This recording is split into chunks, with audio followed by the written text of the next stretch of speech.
Une passion née du chaos. Quincy Delight Jones Jr. est né le 14 mars 1933 à Chicago, dans un quartier défavorisé. Son enfance est marquée par la pauvreté et la violence. Sa mère souffrait de troubles mentaux et son père travaillait dur pour subvenir aux besoins de la famille.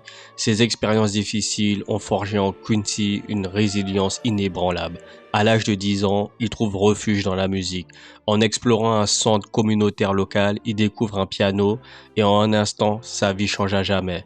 La musique devient son évasion, sa passion et sa raison de vivre. En grandissant, Quincy se passionne pour la trompette, un instrument qui allait devenir sa signature. Il passe des heures à s'entraîner, fasciné par les sons qu'il peut créer. Sa détermination l'amène à surmonter les obstacles de la ségrégation raciale et à se faire remarquer dans le milieu musical.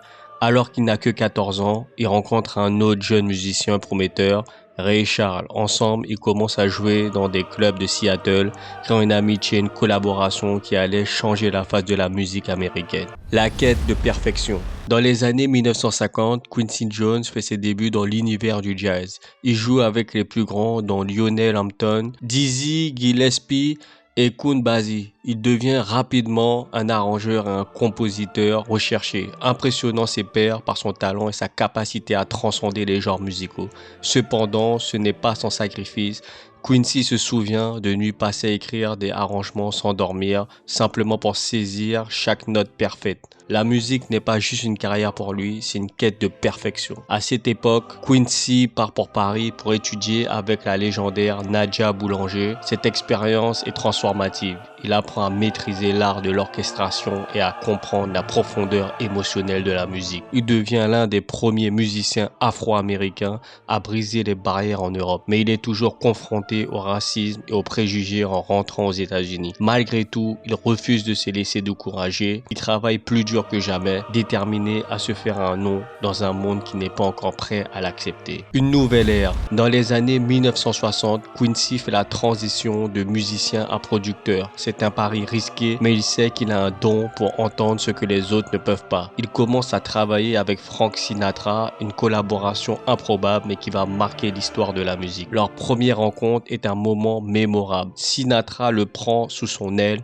l'invitant à travailler sur l'album It Might As Well Be Swing. Le succès est immédiat et Quincy devient le premier afro-américain à diriger un orchestre pour une émission de télévision. Sa carrière de producteur décolle. Il travaille avec des artistes légendaires comme Ella Fitzgerald, Sarah Vaughan et Aretha Franklin. Mais le moment le plus marquant de cette période est peut-être sa collaboration avec Michael Jackson. Quincy est le cerveau derrière l'album Of the Wall qui propulse Michael au rang de superstar. Leur collaboration atteint son apogée avec Thriller, l'album le plus vendu de tous les temps. Quincy sait comment tirer le meilleur de chaque artiste et sa capacité à mélanger des genres comme le pop, le rock et le funk crée une sonorité nouvelle et révolutionnaire. Le côté obscur du succès. Malgré son succès professionnel, la vie personnelle de Quincy Jones est parsemée d'épreuves. En 1974, il subit une rupture d'anévrisme cérébral qui le laisse entre la vie et la mort. Les médecins lui donnent peu de chances de survie, mais Quincy refuse de se laisser abattre. Il subit 2 opérations cérébrales et pendant sa convalescence, il réévalue sa vie et ses priorités. Cet événement change sa perspective. Il se promet de ne jamais prendre la vie pour acquise et de continuer à créer quoi qu'il arrive. Les défis familiaux s'ajoutent aux épreuves. Quincy a été marié 3 fois et a 7 enfants. Chacun a ses propres besoins et attentes. Il avoue dans ses mémoires que le succès a souvent pris le pas sur sa vie de famille. Cependant, il trouve toujours le moyen de se reconnecter à ses enfants, en particulier Rashida Jones qui deviendra plus tard une actrice et productrice accomplie.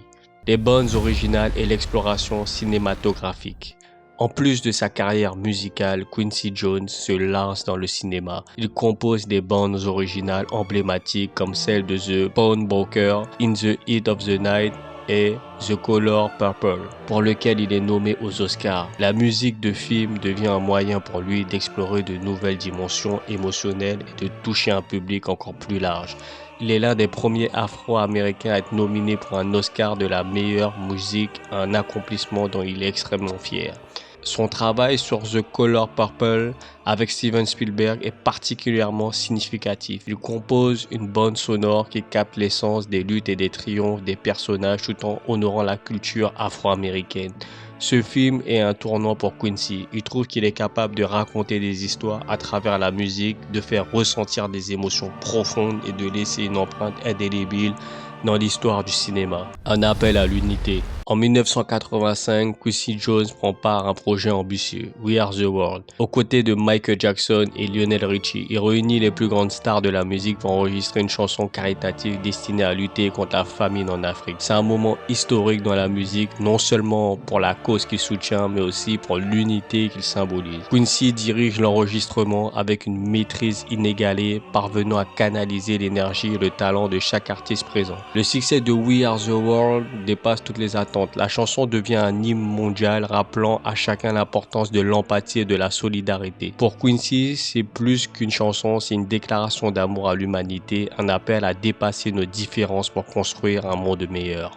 Un héritage inoubliable et une influence intemporelle. Aujourd'hui, Quincy Jones est reconnu comme l'un des plus grands visionnaires de l'histoire de la musique. Avec plus de 80 nominations Grammy Awards et 28 victoires, il a redéfini ce que signifie être un producteur et un artiste. Mais son héritage va bien au-delà des trophées et des chiffres. Quincy a inspiré des générations d'artistes prouvant que l'art peut changer le monde. Il a brisé les barrières raciales et repoussé les limites de la créativité et laissé une marque indélébile sur la culture mondiale. Dans ses derniers entretiens, Quincy partage souvent cette leçon. Ne laissez jamais vos peurs limiter votre potentiel. C'est le message qu'il laisse à tous ceux qui l'admirent, un message d'espoir et de courage. À travers sa musique, ses projets humanitaires et son dévouement à l'excellence, Quincy Jones nous montre ce que signifie vivre pleinement sans compromis.